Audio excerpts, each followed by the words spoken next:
to be here again. Yes?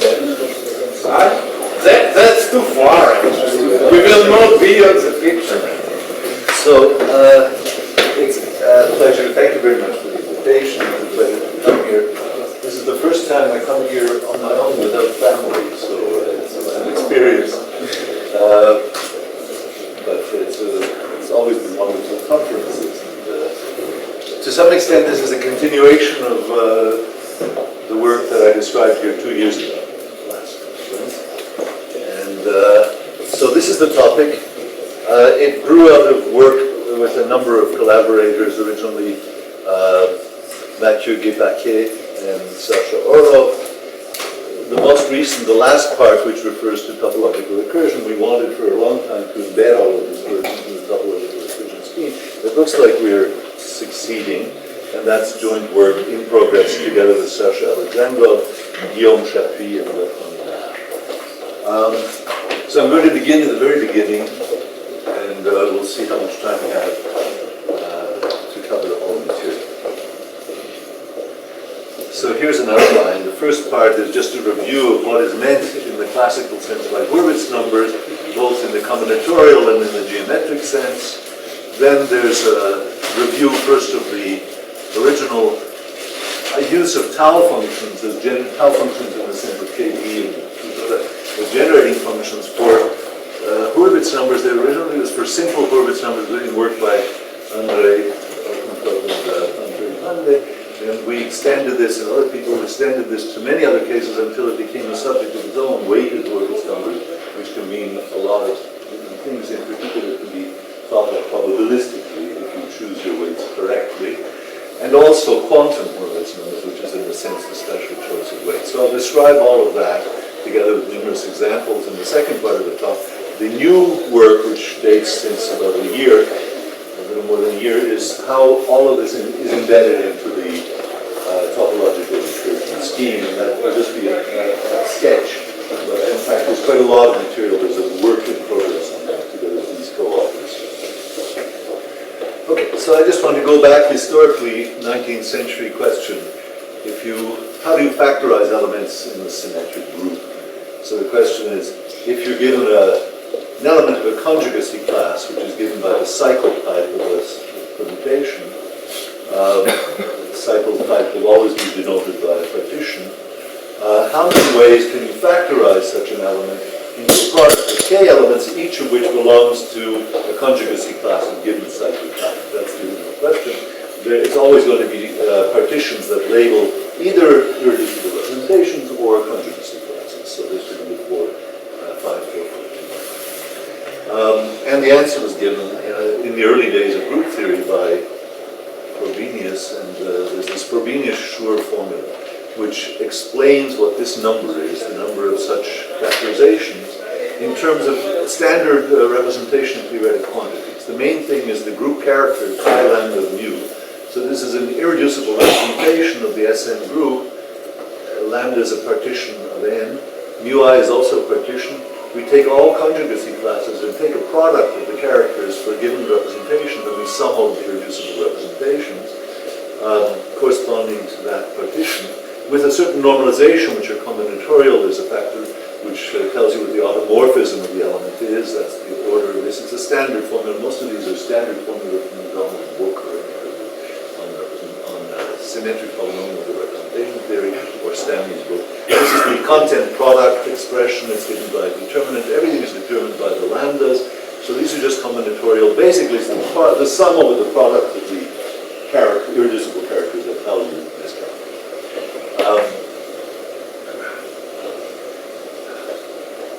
Now, there's a geometrical meaning of this, which is really what Frobenius first looked at before Schur in the picture, and that is, we can ask the question, suppose we have a branch covering the Riemann sphere with k branch points, and we specify the profiles also as partitions. How many inequivalent branched n-sheeted covers of the Riemann sphere are there with this ramification type at each point? Okay, so there's some standard formulas about relating the Euler characteristic to these partitions. It is the complement of the length, the so-called co-length, that is relevant, because that tells you basically the Hurwitz formula tells you, well, take the case where it's an unramified cover, and then correct for the ramification by subtracting off the defects. The defects are the co-lengths. That tells you how much ramification you have. So it's very easy to see that these two numbers coincide. The purely combinatorial and the geometric numbers are the same. The relation between the two is given by monogram. You take a little walk in the homotopy class around these singularities, these branch points, and of course it's multiplicative, so it's a group relation. And at each point we have a certain, if you just go around one branch point, you'll have a certain permutation of the sheets, and if you go around many branch points, you'll have a product of these. So there's a homomorphism to from the pi one of the punctured sphere, punctured of the branch points, into the permutation group, and so you can compare these two numbers, and they coincide, and it's not hard to see. So here's a picture of a very simple such branching, where we have double ramification at one point and none at the other. This is a three-sheeted covering. Here we have triple ramification. So all of these are just given by k-tuples of partitions.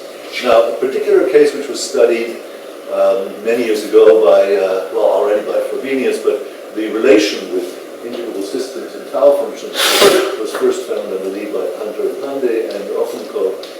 If we choose these branch points to all these simple branches, so the generic situation is just two sheets are ramified, plus one arbitrary branch point, let's say at infinity, and we give a certain number of these, and we ask, all right, what is, so this would be this single, simple Hurwitz number. Single refers to the fact that there's one specified branch point, and simple refers to the fact that all the others are simple branches, like the square root zeta.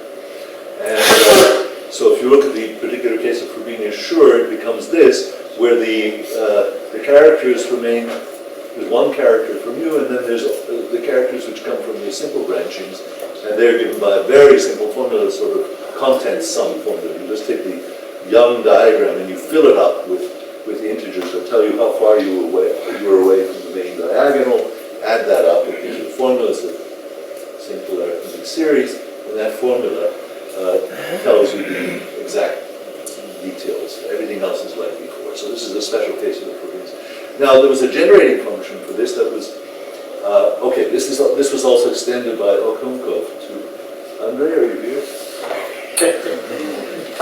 He knows all this stuff. Back in 2000 to the case of doubles. So you have two fixed branch points and any number of simple ones, k or d in this case. The colengths are 1. The d actually stands for the sum of the colengths, but since the colengths are all 1, that's d plus whatever it is. So there's another interpretation of this thing. So this quantity for this particular case, Andre denoted this coverings, but then you should distinguish between the connected and the non-connected case. This is the non-connected case, but we take, for the generating function, the usual prescription is we make a generating function for this, and then we take its logarithm, and that generates the connected one. And at the same time, it's very easy to see that there's another combinatorial meaning, which is paths in the Cayley graph generated by transposition. So you get from one conjugacy to another through the Cayley graph, which looks like this, more or less. Here it's for S4. Actually, it's not quite the Cayley graph because here two conjugacy classes have been stuck together. But basically, you take all steps as being transpositions. You count how many transpositions there are from one conjugacy class to another, and that counts the same thing. That's another way to interpret the Frobenius number, purely combinatorial. There's actually another one which I don't have time to discuss, but which is very nice in terms of something which combinatorists call constellations, and that's an even more natural interpretation. So there are several combinatorial interpretations of these guys.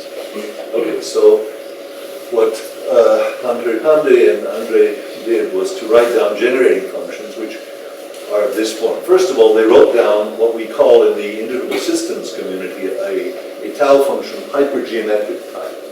In general, a tau function can be written as a linear combination of Schur functions in which the coefficients satisfy Brücke relations. But there's a very special kind. It's better to look at this case, which is a double flow. T and S are two infinite sequences of variables. If you were symmetric functions person, think of the t's essentially as the power symmetric functions, normalized in a funny way. This is standard in the integral system. Or look at the t's and s's as independent flow variables. There's also an integer, which corresponds to the virtual dimension or whatever. And so this is actually a lattice of tau functions. And notice that the double Schur function, these are Schur functions, the double Schur function expansion here is diagonal. And in order to be diagonal and satisfy the Plücker relation, it's necessary and sufficient that the coefficients should be written as a product. And very similar, if you think back to the Hurwitz case, there was a sum over the content. You exponentiate that and it becomes a product. The product of the content of the partition lambda. Here it's a product, but the thing that's being put in are the evaluations of the exponential function, the evaluations at the various integer points, shifted by n if you want the lattice index, but basically it's a product of these exponential factors for some parameter beta, which later on in the topological recursion is going to play the role of the small parameter Planck's constant. But it's basically any parameter here. So this formula always generates a tau function. The term hypergeometric, I think, was coined by Sasha. Sasha? Are you here? And who? You and your student? Our mutual student. Right? So it's hypergeometric because it's actually, if you evaluate these t's at power summation values, it's the same thing as what was previously called hypergeometric functions of matrix arguments. It's a specialization. Well, really a loosening of the specialization. So that's what we call hypergeometric. Every hypergeometric function you've ever heard of is a special case. So it's a good term. Anyway, hypergeometric for us just means diagonal when it's a double Schur function expansion. And with this hook term, this is just a specialization of this one, where the s's are chosen to be 1, 0, 0, 0, 0. And that gives you this hook product expression. So this is just a special case of that. And the point is that these are viewed as tau functions, which generate some dynamical system.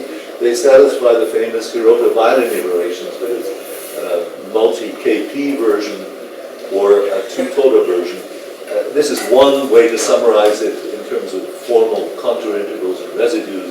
This is supposed to be identically satisfied in the delta t's, the delta t's and delta s's, and that gives you the infinity of the Bylini relations, which are the famous Hirota-Bylini relations, which have a very nice geometrical interpretation in terms of these in the Grassmannian plateau.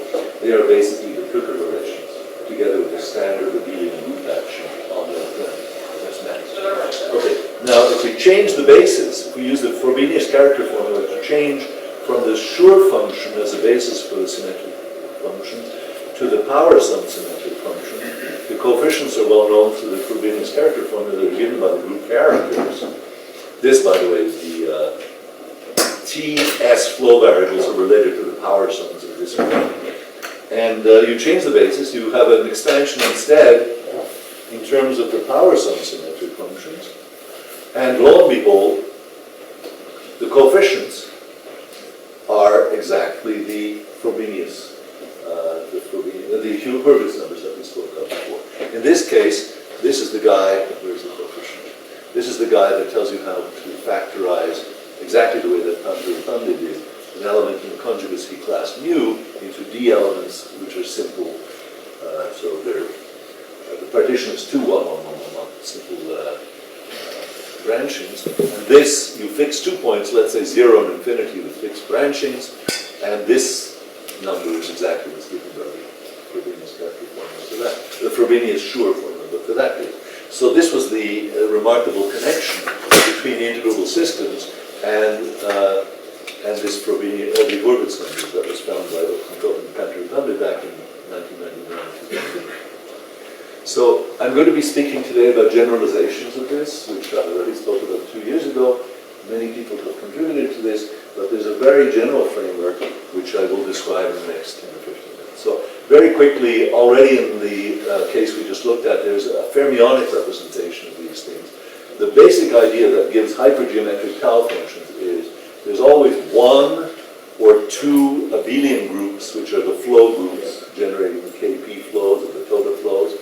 There's there's also an integer, which is where you evaluate. This is a vacuum element in the fermionic Fock space.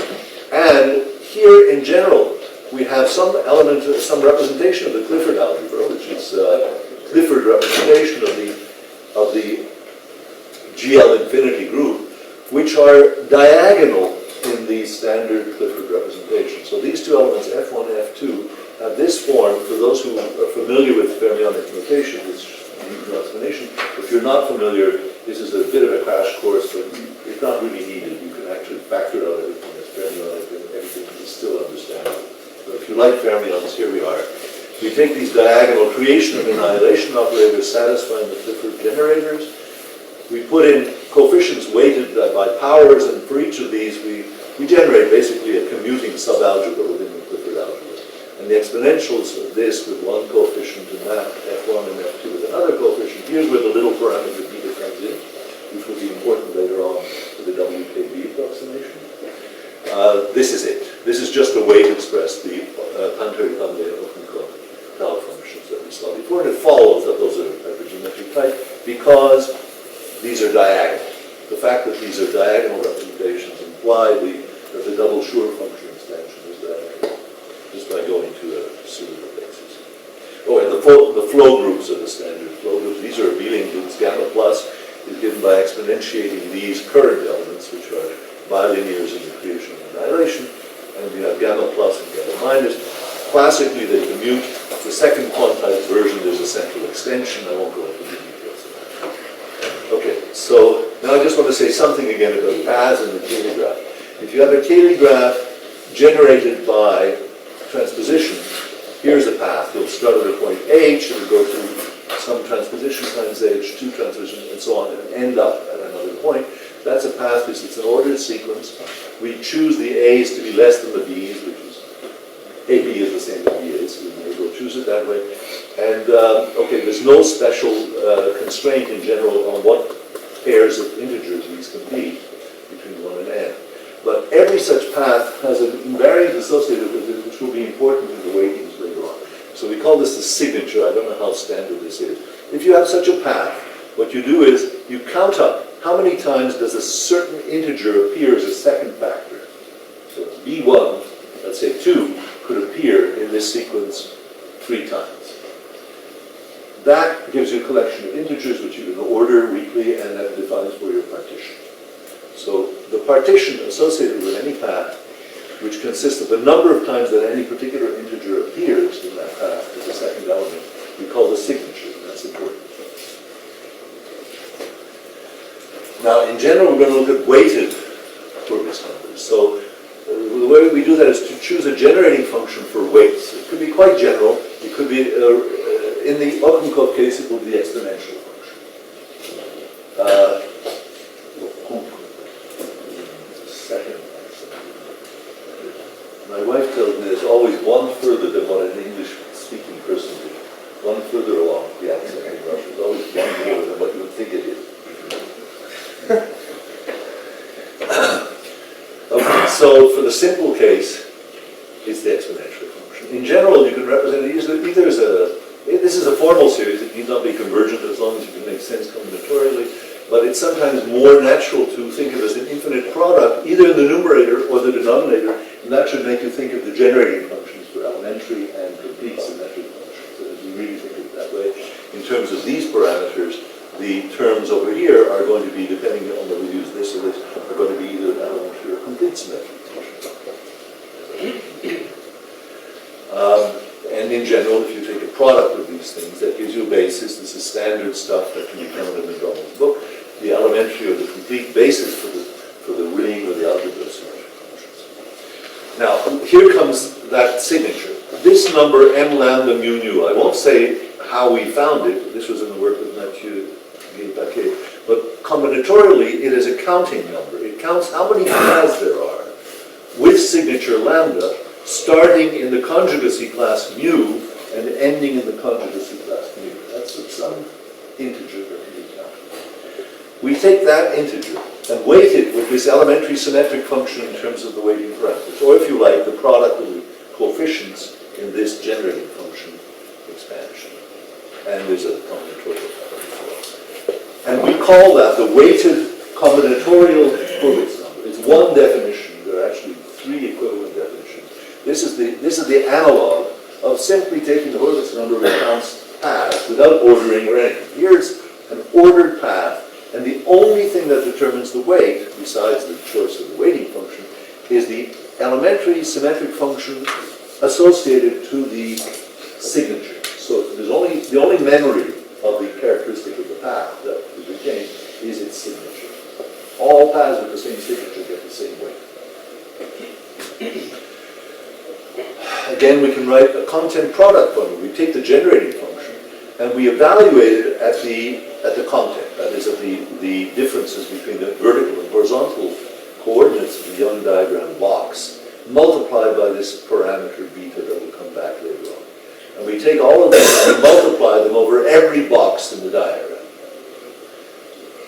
It's useful equivalently because of the notion of diagonal group element to also define something which consists of, well, the ratio of two of these, rho j over rho j minus 1 is equal to rj.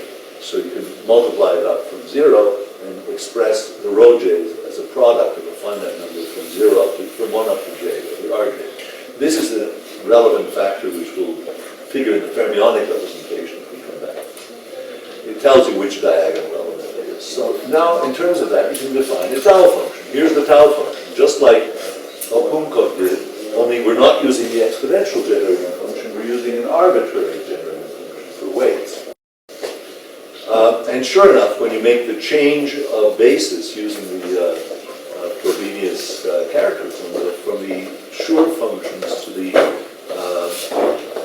power sum symmetric function, it turns out that the coefficient is exactly that combinatorial weighted Hurwitz number that I defined before. I'll just go back to remind you. The combinatorial Hurwitz number is given by a weighted enumeration of paths from one conjugacy class to another, weighted by a factor determined by the signature. So this is a theorem. It's not obvious. There's a nice algebra behind it. But the tau function, this is a tau function, satisfies the Hirota bilinear relations for any generating function. And it is the generating function in this sense for double Hurwitz numbers with arbitrary weighting.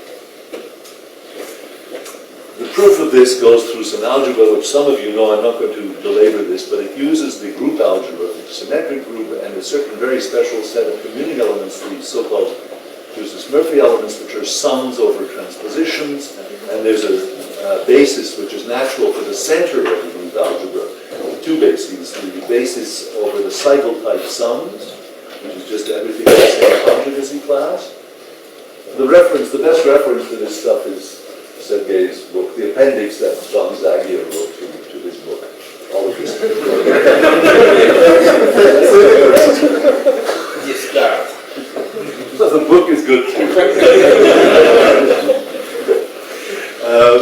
Okay, and the orthogonal eigenpotents, which are sort of projectors onto the supervising. So these two bases are related essentially by the Frobenius Schur formula, by the Frobenius character formula. And basically, the way that the main theorem about Murphy elements is that if you choose any symmetric function of n variables and put in for your variable the Murphy elements, that will be a central element. And any central element by construction is diagonal in the eigenpotent basis, because it's obvious, it's trivial to verify that if you have a central element, and therefore there's an eigenvalue. And that eigenvalue is nothing but our content product. That's exactly what gives the weighting which define our tau. So there's a very natural passage. And also, if you so that's for any generating function. And also, if you decide to act on the other basis by such an evaluation, such a central element, the coefficients are given exactly by the weighted Hurwitz numbers. So this is the trick that proves the theorem that I was quoting before. So I'm not going through the proofs more than that. As I said, there are two different cases. In one case, we would need also geometric definition. So for Okumkov standard, there's nothing. The weight is 1. The geometric weight is 1. Every simple branching has the same weight. But now we have to ask ourselves, if we do a factorization or branch covering, what weight does that have? We saw the weight combinatorially for paths. It was given by the elementary symmetric function. It turns out that the equivalent weight, which gives you the same number for coverings or factorization, is the monomial symmetric function, which is defined this way. This isn't exactly the same as in McDonald's book, but basically it's the monomial symmetric function. Notice this is strict ordering when you put in the powers. And there's another guy for the dual one, the G tilde one, which had to do with complete symmetric function, where there's weak ordering and a sign factor. It turns out that this is the object that in McDonald's book he says doesn't exist. He says nobody knows how to write an elementary combinatorial formula for the forgotten symmetric functions. That's a footnote. This is it. It's the forgotten symmetric functions. So these are dual to each other. In his book, it's defined by a dualization map, but he never writes this formula. Anyway, you have these two weights. One is a signed weight, the other one not. And this is the monomial symmetric function. This is the forgotten symmetric function. So you notice, if you're familiar with McDonald's book, there are 6 bases that appear. E lambda, F lambda, S lambda, P lambda, M lambda, and H lambda. Every one of them appears in all these formulas. Sorry? You don't have that many formulas. I don't have that many. Yeah. But there's 6 bases that he studied, and the mysterious one is this one. But it turns out it's no more mysterious than this. It's just a dual. Anyway, so how do we define the weights? Well, I anticipated it. Take the pure Hurwitz numbers with 2 fixed and mu1 up to mu_k varying, but with the constraint the sum of the colengths should be some integer d, weighted with the monomial symmetric function or the forgotten symmetric function for the dual case, and call that the weighted Hurwitz number. Now, why? Why exactly like that? Well, first of all, because there's a theorem. The theorem is it's the same as what we defined before combinatorics. So 2 completely different definitions using paths versus factorizations, they coincide. And the proof is basically through the tau function. Because now when you write down your tau function with the content product coefficient, hypergeometric tau function, it can be proved using one or the other of the 2 Jusis-Murphy realizations that the coefficients are on the one hand h, on the other hand x. So this stands for Frobenius, that stands for Hurwitz, but they're the same.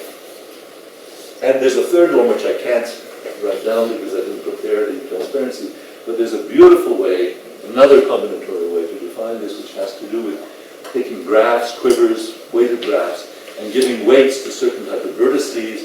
This, I don't know if it's standard in the combinatorial literature, but Guillaume Chaplin, my collaborator, pointed out that these constellations, weighted constellations with very natural weights attached to the vertices and the edges, gives you exactly this weight. So it has a very clear Pity that you don't have it. I'll tell you later. It's in our paper, which isn't on the archive yet, but I'll show you. Okay, so example. So back to Okunko, exponential. Sorry, Andre, are you here? He's heard it. Exponential function, and that gives exactly that case. Choose 1 plus z instead of exponential, and you get exactly, on the one hand, geometrically Bailey curves, where there's only 3 branch points, 2 of them fixed, another one variable.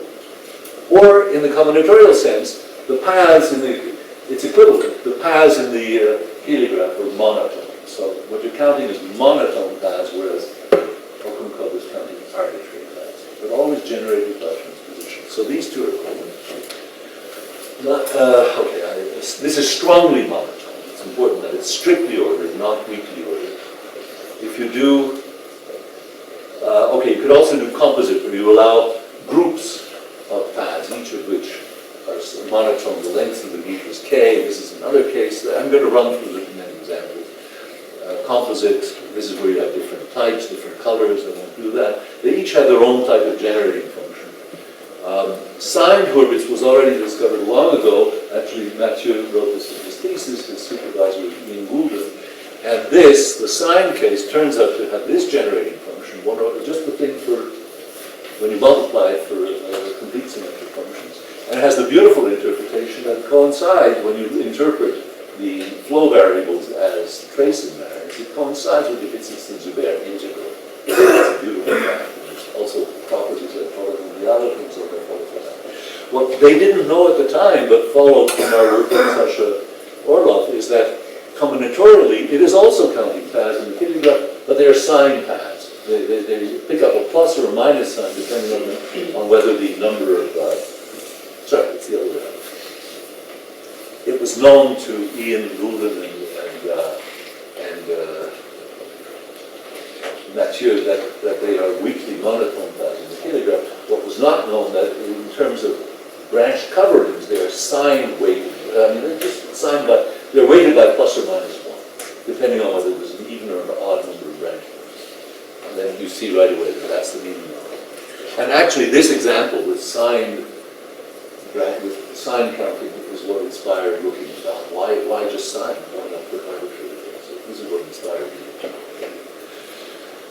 Okay, so I'm not going to go through this, I just said it in words. Now there's another thing, then that was the original title of this talk, but it won't take up that much time. I assume that I have until 5 past this hour.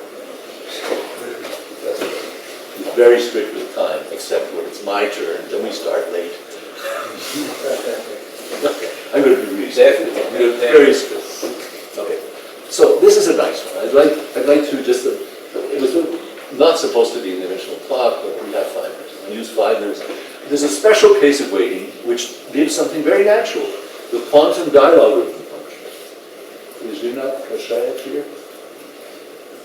Okay, he invented it. Or I don't know. Maybe Jacobi invented it, but the word quantum dilogarithm comes from Faddeev. Anyway, it's not. That is, it's this exponential that they call it 5. But really, this should be the quantum dilogarithm function. You just get that. It's 1/3 of the triple product of Jacobi. Look at the Jacobi triple product formula. 1/3 of that. You could start at 0 or at 1, and you could also put it in the denominator. I won't do that. But anyway, that generates something, and that's what we're going to use for the weighting function. Now, you might think, okay, why? What's special with that? You'll see. It turns out to be a really good choice. When you do the elementary things, these are the factors. Now, I presume there's some physicists in the audience. I hope. Yeah. Look at this guy. Propagators. Q to the J. No. Think Bose gas. Think of this as e to the exponential minus h bar energy. Divide through, and you get the weighting factor for a quantum Bose gas with linear energy spectrum. So if somebody has to review, the referee asks me, what's quantum about this? Okay, it's quantum because of this. But you'll see some more quantum stuff in a minute when we get to the normal world. Okay, so these are the elementary weights. So that's going to weight, these are the product of these guys are going to weight the path, but they're also going to weight the covering. So we're going to get a kind of cluster expansion of the distribution functions of the excitation levels of a quantum Bose gas with linear spectrum. How physical can you get? I don't know if you can make that in the lab, but how physical can you get? Okay. Use some elementary geometric series sums. This is the monomial symmetric function. When you put in these powers, oh, I didn't say. What are we doing here? What we're doing is taking the coefficient Ci and identifying them with a power of some parameter Q, which I'm giving a physical meaning. That's the special thing. Anyway, so now you can sum up and calculate what these guys are. Well, the monomial symmetric functions anyway, and they look like this. And when you replace the x's by powers of q's, what you get is a weight. You can sum this up, and you get this. And if you look very careful at this, okay, there's 3 different cases. There's this case, which is not quite, this has a 0 energy level, so it's not quite the right one. But if I take out from my definition the first power in the product,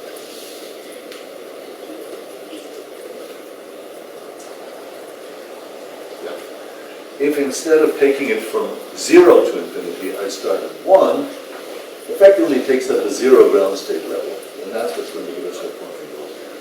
So that changes the formula a little bit. I think I didn't do it, okay. Did I? the main point is, interpret the Q parameter physically as exponential of, okay, minus beta. Now the beta is not the beta from before. Beta is really 1 over the Boltzmann constant times temperature. Okay? So this is statistical mechanics. H bar now is the Planck constant. Omega 0 is the lowest, the ground state frequency. And then we have a linear distribution.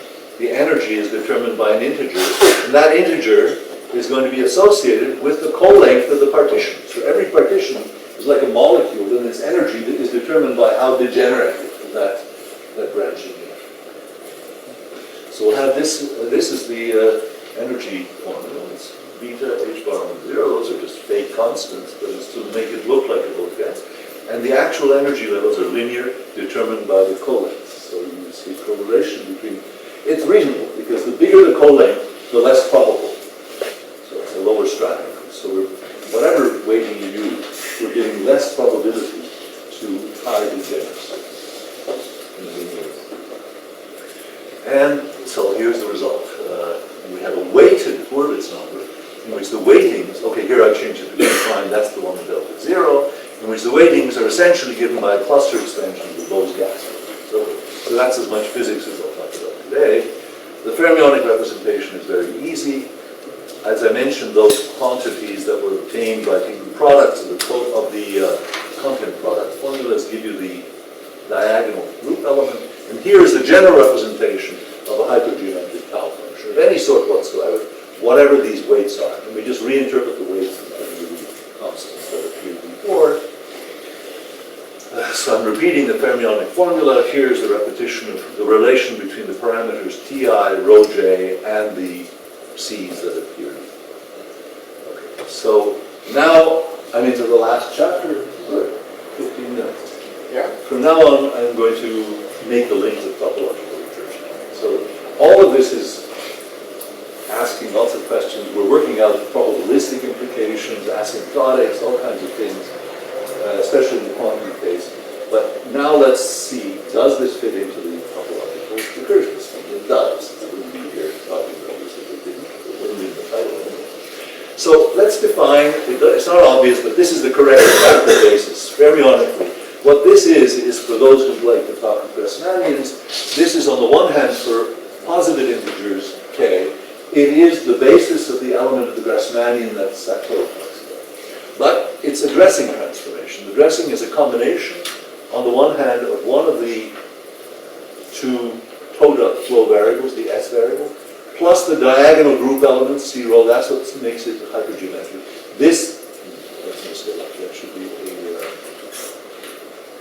no, it's correct. It's S. What this is just a basis. It's just a basis, an adaptive basis. So what you do is, in the standard integrable systems literature, you take monomials as the basis for some kind of Hilbert space.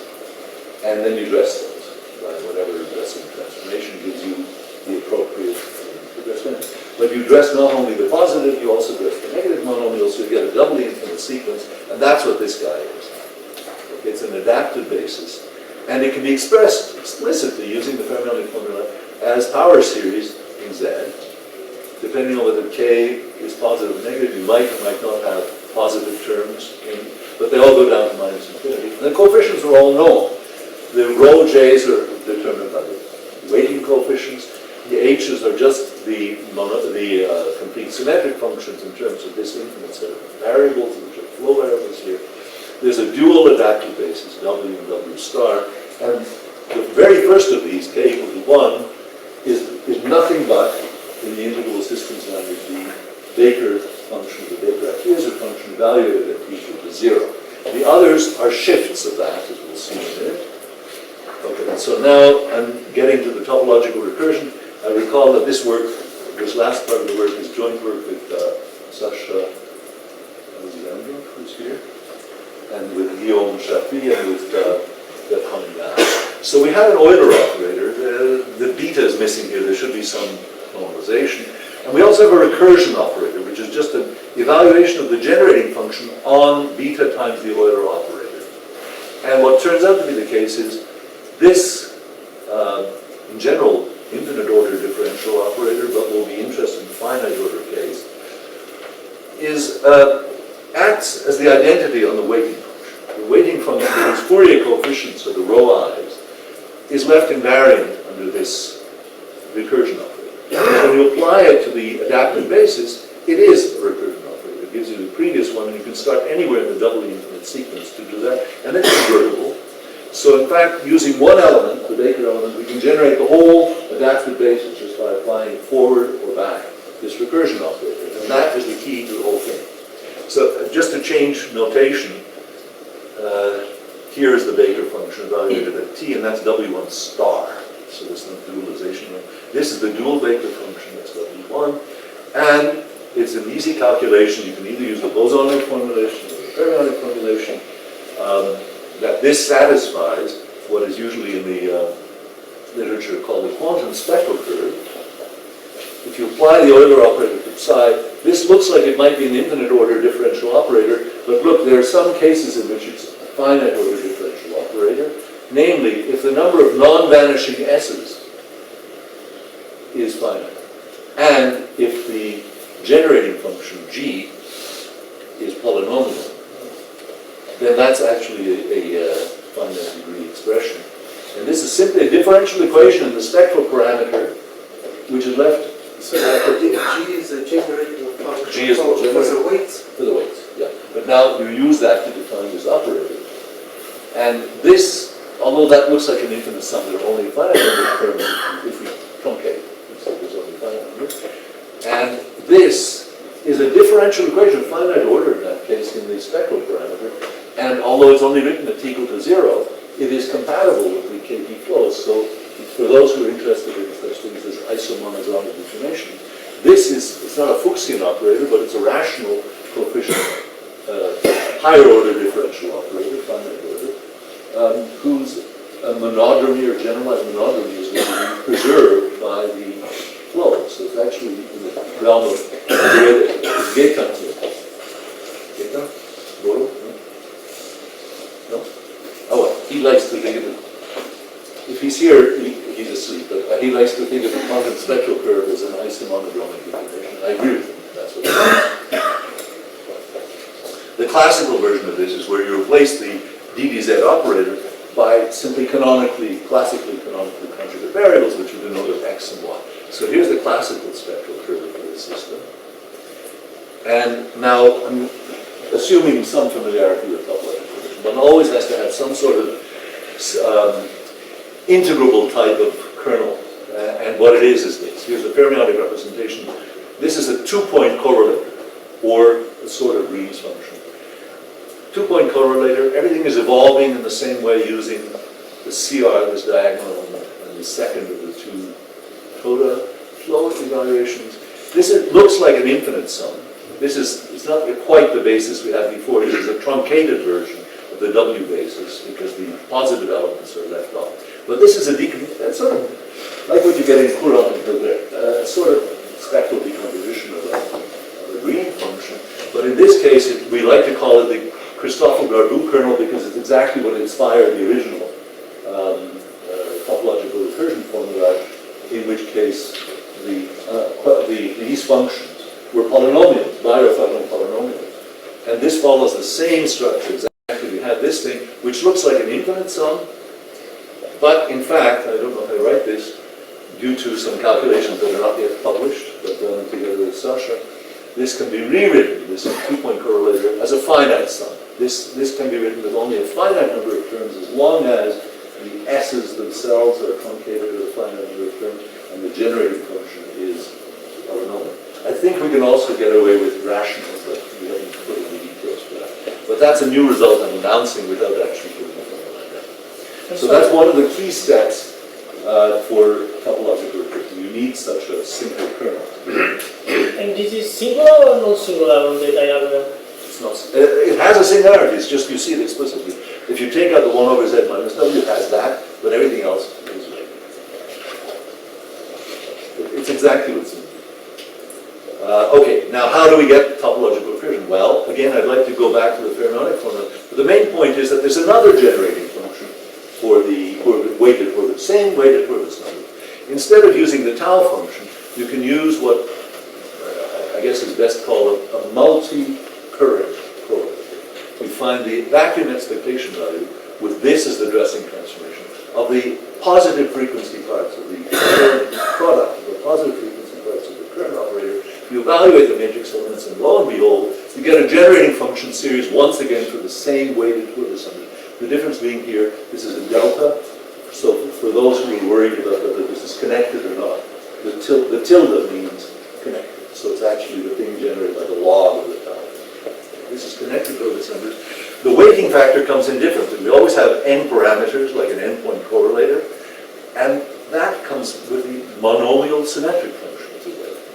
To distinguish the different mu's, that distinguishes the mu's. To distinguish the different mu's, you put in, so it's a hybrid. You've got the power sum symmetric functions which weight the mu, you've got the x's which weight the mu, and then you have these two small parameters. So gamma just is a bookkeeping parameter. It tells us what the weight of the whole partition is. The other one, beta, is much more important because this plays a role in the WKB approximation, and it's looked at as a small parameter, but it comes to the power not d, just the length of mu. That's a little bit different from the tau function. So this is another way to generate the same thing. It's sort of like a Fourier transform. It contains the same data. And so here are the positive frequencies of recurrence. And last, transparency. And that's what there's time for. Take the partials of this, etc. Take out the beta sum. Don't sum all that. Fix the genus and do the same sum, making some adjustments. And that defines the coefficients in the sum of the beta of the multi-current correlator. Take the, as usual, the partials of these with respect to all the parameters x. I think I forgot something. I forgot to show you something. But anyway, I have to say what x is because before we were talking about z. So we have a little difference of notation here between the authors. I like to use z, which is the same as what was used in the integral systems literature. X is 1 over z. That's just a convention. So wherever you see x, it means over here 1 over z. So now we're in x's. So those are 1 over z. So here we are. And here's the object of interest. I'm going to end with the object of interest. Yeah. We take this multiple partial derivative, so differential in all variables. And this, I won't even write down the relations because the relations are canonical. This omega ng will satisfy the topological recursion relation. It follows from all of the literature that exists, plus the fact that we can do a WKB expansion again, which would take an hour to talk about. That's the end of it.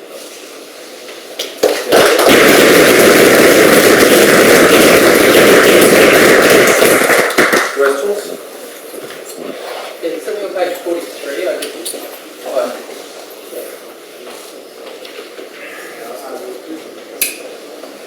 So you've got the definition of x there. For start, you said x is not z, but not I'm in sorry, Z. that's not the same. Okay, so now my question is what is z then?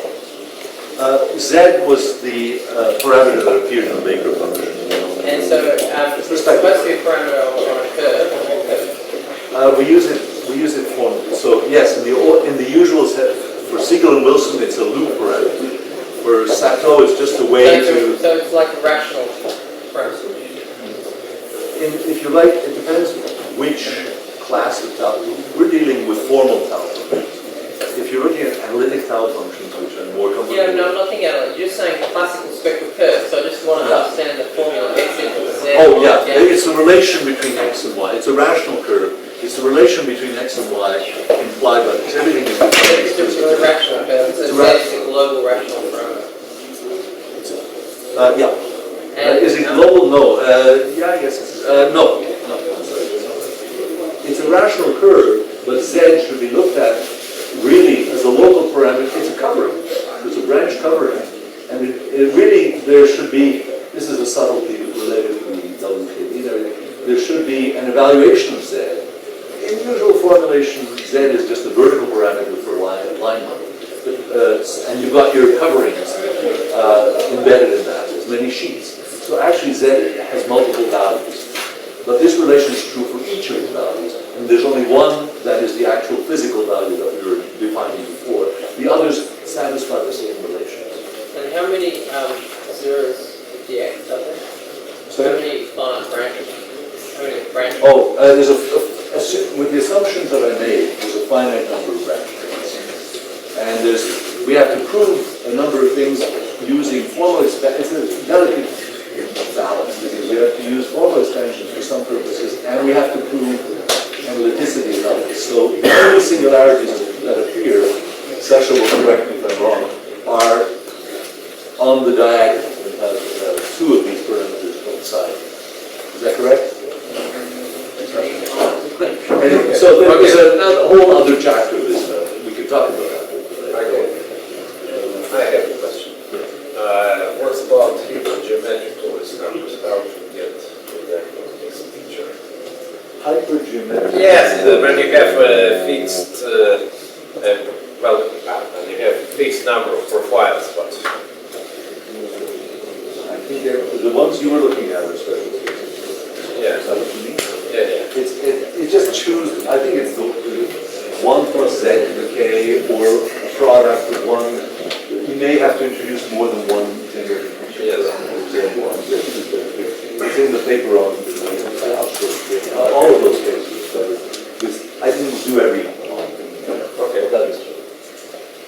Okay, if no more questions, let's thank John again.